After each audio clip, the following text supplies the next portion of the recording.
Você tem tudo para construir a história que quer viver amanhã? Você deseja ser você mesmo e ainda performar? Essas e outras reflexões e insights estarão na primeira edição do One BRZ Talks, evento híbrido idealizado por mim, André Dweck, Carolina Lara e Mark Tawil. Um evento único, destinado a você que busca desenvolvimento pessoal, crescimento profissional e almeja assimilar os conhecimentos de super profissionais que estão fazendo acontecer na prática. O One BRZ Talks acontecerá no dia 9 de julho, às 11 horas, num sábado, e vai reunir empreendedores e pensadores que são referências em suas áreas para o início de uma jornada única aqui em Miami, na Flórida. Você poderá acompanhar esse evento gratuitamente pelo YouTube para aprender com quem realmente empreende com sucesso em segmentos como branding, inovação, comunicação, liderança, conexões e negócios internacionais. Para inscrever-se, clique no botão Saiba Mais, adicione seus dados e escolha como você quer receber o lembrete no dia do evento. Esperamos vocês no One BRZ Talks. Fala pessoal, tudo bem? Muito prazer, eu sou o Ivan Moré e vim dividir com vocês o conceito de desobediência produtiva. Mas antes de entrar em todas as explicações e no tripé do desobediência produtiva, explicar todos os detalhes desse conceito, eu gostaria de dividir com vocês parte da minha história.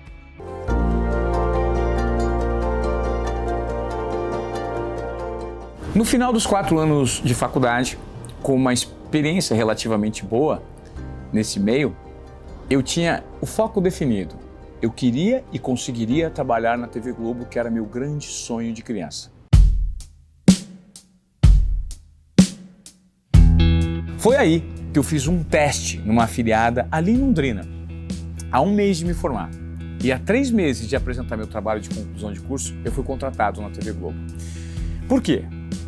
Porque eu desde cedo entendi qual era a minha vocação e dei vazão ao meu propósito, mas sempre tentei seguir o caminho acreditando naquilo que de fato batia dentro do meu coração, que era a minha desobediência produtiva. E logo, logo vocês vão entender o que significa. Quando eu fui contratado pela TV Globo, eu entendi o que era o padrão Globo de qualidade. Chegar não era o suficiente, eu precisava me destacar dentro de uma casa com um nível de competitividade muito alto. E aí o que rolou? Rolou o seguinte. Em 2003, eu estava numa reportagem, já numa afiliada da TV Globo no interior de São Paulo, em Sorocaba. E num dia específico, eu fui destacado para fazer uma reportagem numa cidade do lado, chamada Itapetininga. E uma equipe de reportagem ela é composta por 3 membros: o repórter, o cinegrafista e o auxiliar. O auxiliar dirige o carro, o cinegrafista filma e o repórter apresenta a notícia, escreve o texto. E nós fomos para Itapetininga com a função de fazer uma reportagem. Fomos, fizemos e nesse dia o auxiliar não estava presente. Ele teve um problema com a filha e fomos só eu e o cinegrafista dirigir o carro. Fizemos a reportagem em Itapetininga e tínhamos que voltar para Sorocaba para fazer uma outra reportagem. E na volta, na estrada, eu recebo uma chamada no rádio da viatura da TV Globo. Era meu chefe. Ivan, onde você está? Eu falei, estou na estrada, então acelera, porque está tendo um assalto a banco com reféns aqui em Sorocaba. Eu já estou acompanhando essa cobertura com 2 equipes de reportagem e eu preciso da terceira, que é com você. Você vem? Eu falei, estou voando. Pá! Liguei, desliguei o rádio, olhei para o lado e falei, Marcão, acelera. O Marcão acelerou o carro na estrada e quando nós passamos pelo trevo de uma cidade bem pequenininha, eu notei algo diferente.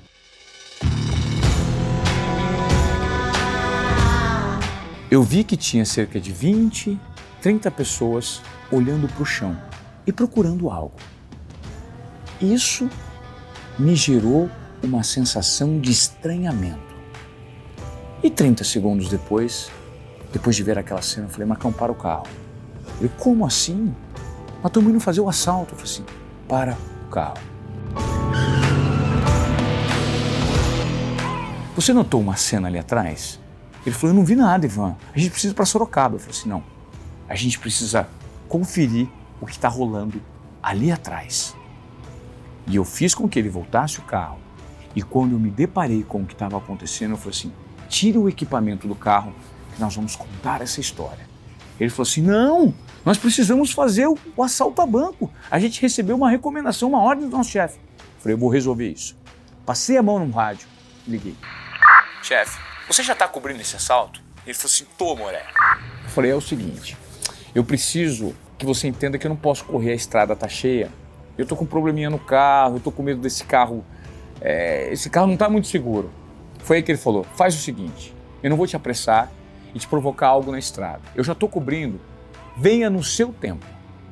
Foi o código que eu precisava ouvir para ter autorização aqui, ó, para eu dar vazão para aquilo que eu acreditava que era contar aquela história. Ou seja, eu abri mão de uma notícia factual para contar aquilo que a minha intuição estava me indicando. Falei, Marcão, agora nós vamos contar essa história. E quando eu voltei para a redação, o meu chefe perguntou, Moré, 1h30 de atraso? Eu falei, calma, desculpa. Eu fiz a reportagem de Itapetininga e quando eu tive o probleminha no carro, eu aproveitei a oportunidade para fazer uma outra reportagem. E ele, que outra reportagem, Moré? Eu falei assim, calma, eu tô com uma fita aqui, eu queria te mostrar o que eu fiz. Coloquei na máquina e dei play.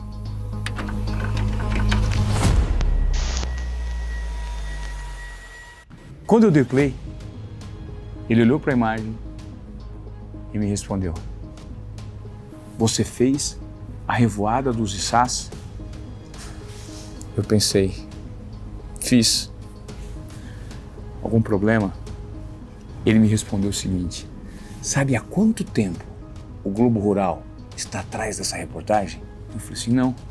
Ele falou, 17 anos. Só que a diferença é que não dá para marcar com as formigas. E você estava no lugar certo, na hora certa. E a reportagem vocês vão conferir agora. Os insetos surgem de formigueiros como este aqui. Uma vez por ano, as formigas saem para se acasalar.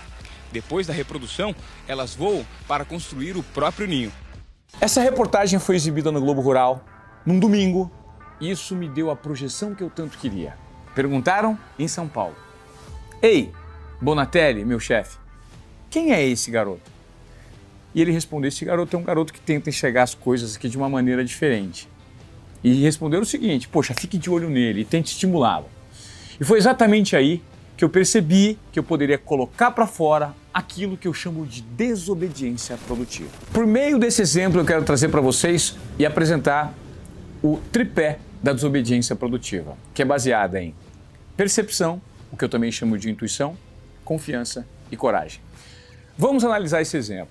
Primeiro, eu estava num lugar que eu deveria ter ido embora. Eu sequer deveria ter parado, assim como o Marcão não parou.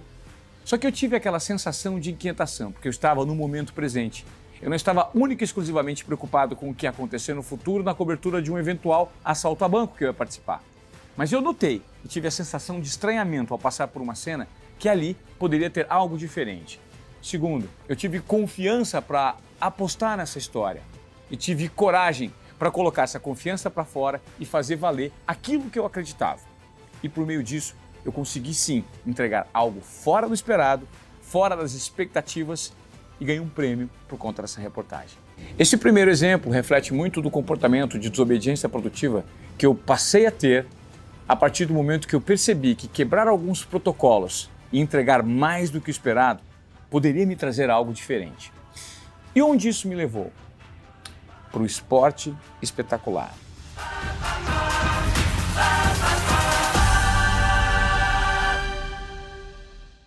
Eu nunca escondi de ninguém que o meu sonho era sim se transformar num apresentador da TV Globo. Numa quarta-feira, em janeiro de 2013, eu recebo uma ligação à noite. Era o diretor-geral da TV Globo. E eu me assustei. Ivan, amanhã eu quero que você pegue o primeiro voo e venha para o Rio de Janeiro. Eu falei, mas por quê? Porque você vai assumir a apresentação do Esporte Espetacular. Eu sempre confessei para as pessoas próximas a mim que esse era um sonho. E esse sonho, naquele instante, estava se transformando em realidade. No dia seguinte eu peguei o voo, fui para o Rio de Janeiro e preparamos todo o programa para minha estreia no domingo, ao lado da Glenda Kozlovski no Esporte Espetacular. Um sonho de vida. Fiquei na quinta, na sexta, no sábado, preparando um programa, entramos ao vivo no Jornal Nacional, fizemos todas as reportagens, editamos as reportagens. Fiquei até sábado à noite, junto com toda a equipe do Esporte Espetacular, preparando o programa, para no dia seguinte fazer a minha estreia em rede nacional. E agora eu tenho uma pergunta para todos vocês. Vocês se lembram o que aconteceu no dia 27 de janeiro de 2013?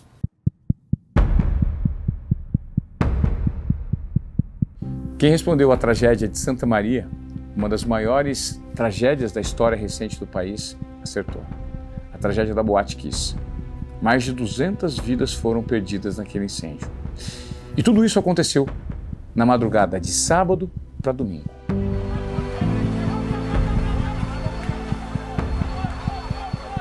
No dia seguinte, eu acordei de manhã e fui para a redação. Para me preparar para o programa, fui ao camarim e entrei na internet. E notei que ali já tinha uma notícia dando conta de que um incêndio tinha acontecido, mas não tinha o número exato de vítimas ainda.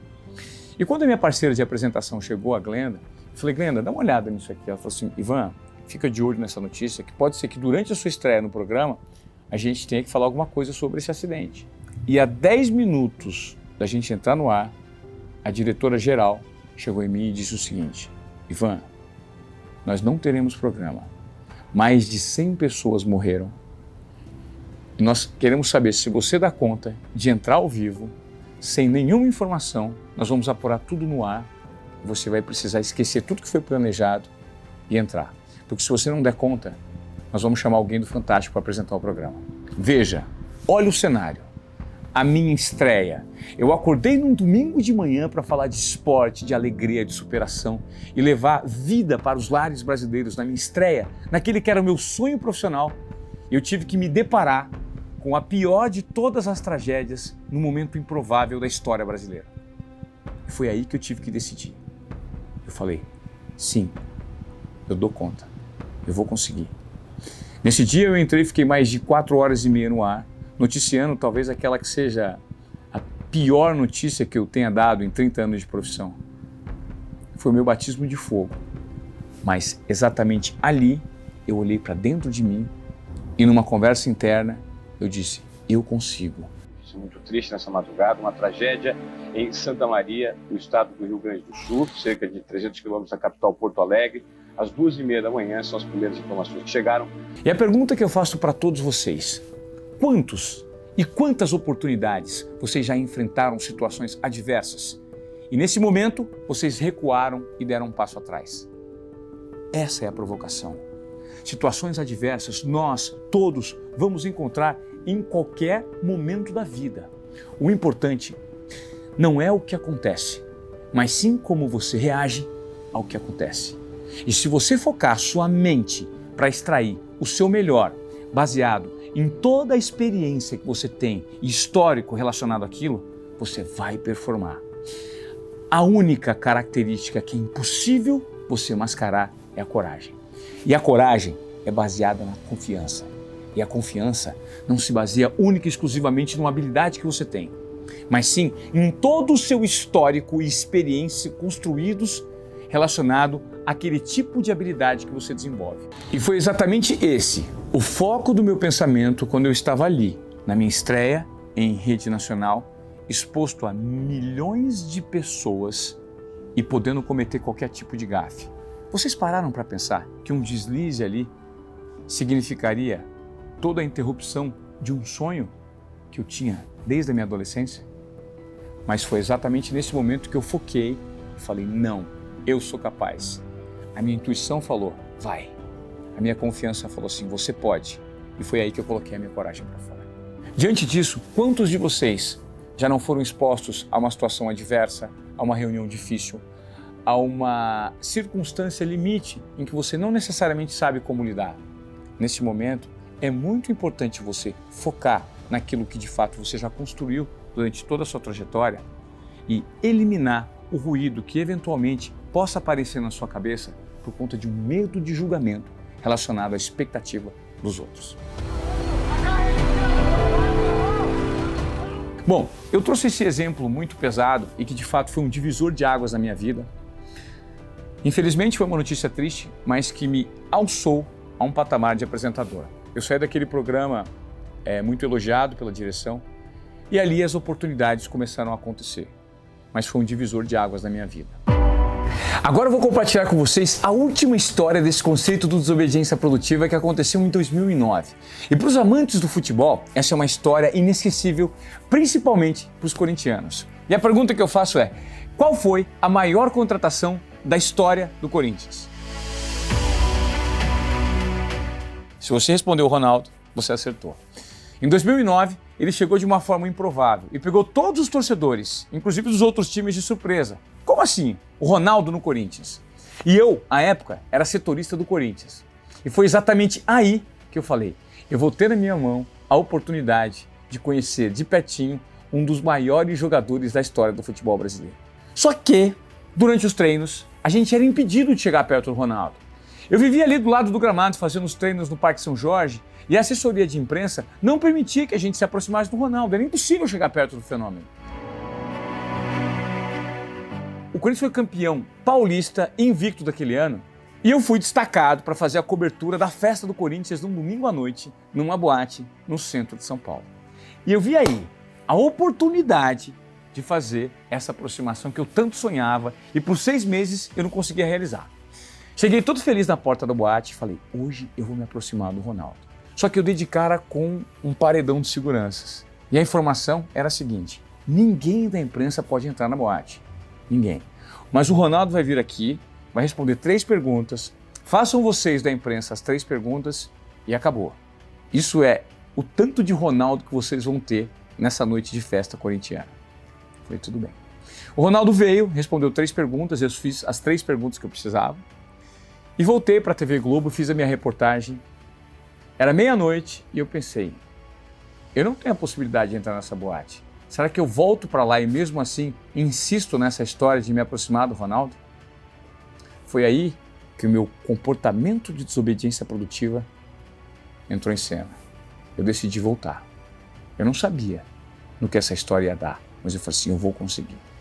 Cheguei na frente da boate, peguei o telefone e fiquei meio que fingindo que estava conversando com alguém para mapear toda a situação que estava acontecendo. E pensei comigo: cara, como é que eu vou entrar nessa festa? Eis que do nada surge um cara que eu conhecia. Ele era empresário do goleiro Felipe, Marcelo Goldfarb. Ele me pergunta: fala, Ivan, tudo bem? O que você está fazendo aqui? Eu falei: cara, eu estou esperando um amigo meu que vai chegar com o meu convite. Ele falou: eu estou com um convite sobrando. Você não quer entrar? Eu falei: cara, eu acho que eu quero, porque esse meu amigo está demorando, eu acho que eu vou aceitar. A primeira barreira eu tinha superado, que era o fato de entrar na festa. Quando eu cheguei lá dentro, só existiam jogadores, a família dos jogadores e várias outras celebridades que estavam ali comemorando a festa do Campeonato Paulista do Corinthians de 2009. E quando eu bati o olho, o camarote do Ronaldo era o mais badalado. Era o último, o mais alto e cheio de celebridades. E quando eu bati o olho naquela cena, eu pensei: o que eu tô fazendo aqui? O Ronaldo, jogador campeão invicto com o Corinthians, uma das maiores estrelas da história do futebol mundial, tá aqui comemorando e eu vim aqui para fazer networking com esse cara que sequer me conhece. Eu parei, pensei e falei assim: não, se eu vim até aqui, eu consegui entrar na boate, eu vou falar com o Ronaldo. E eu esperei o momento certo. Quando ele foi pro banheiro, eu falei: agora eu vou dar um bote nele. Só que a minha coragem ainda não era o suficiente. E ele saiu do banheiro e fiquei mais 1 hora conversando comigo mesmo, naquele diálogo interno, pensando: será que eu vou conseguir? Tomei uma dosinha de uísque, passa mais meia hora, ele volta pro banheiro e eu falei: agora eu vou. Quando ele saiu do banheiro, eu fiz a abordagem e disse o seguinte: Ronaldo, eu vou te tomar apenas 30 segundos de atenção. Eu sei que eu estou te atrapalhando, mas é que eu fiz a reportagem do lado de fora, fiz as perguntas para você, fui para a TV Globo, entreguei o meu trabalho e voltei aqui só para te dizer que você é uma pessoa muito importante na minha vida, eu sou corintiano, Sou grato pelo que você fez pelo meu time, sou grato pelo que você faz pelo futebol. Eu só queria apertar sua mão e garantir que você passasse a confiar em mim, porque eu sou setorista do Corinthians. E quando eu apertei a mão dele e ia soltar, ele segura forte e pergunta o seguinte: porra, já vai? Eu falei, cara, eu vou, porque eu venci os 30 segundos que eu falei que eu ia tomar do seu tempo. Ele, porra, eu te conheço, cara. O Ivan Morales, não é? Eu falei, Ivan Morales não, Ronaldo, é Ivan Moré. Porra, tu é o Morales. Tu faz umas reportagens maneiras, porra. Eu gostei da tua humildade. Você toma champanhe? Eu falei, tomo. Porra, tu é corintiano, vamos comemorar um título comigo, porra. Vamos lá, vou te apresentar a galera toda que tá no meu camarote, porra. E aí eu fui pro camarote do Ronaldo.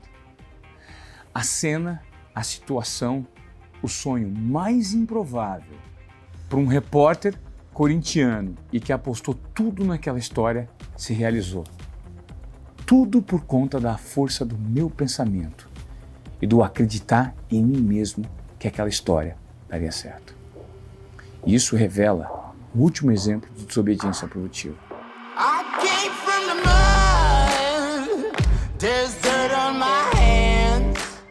E o questionamento que eu faço agora a todos vocês que ficaram aqui e acompanharam esse conteúdo é: quantas caçadas aos içás vocês têm para descobrir na jornada de vida de vocês? Quantas mãos de chefes de Estado vocês podem apertar? E quantos Ronaldos vocês precisam conhecer ao longo da trajetória profissional e pessoal de vocês?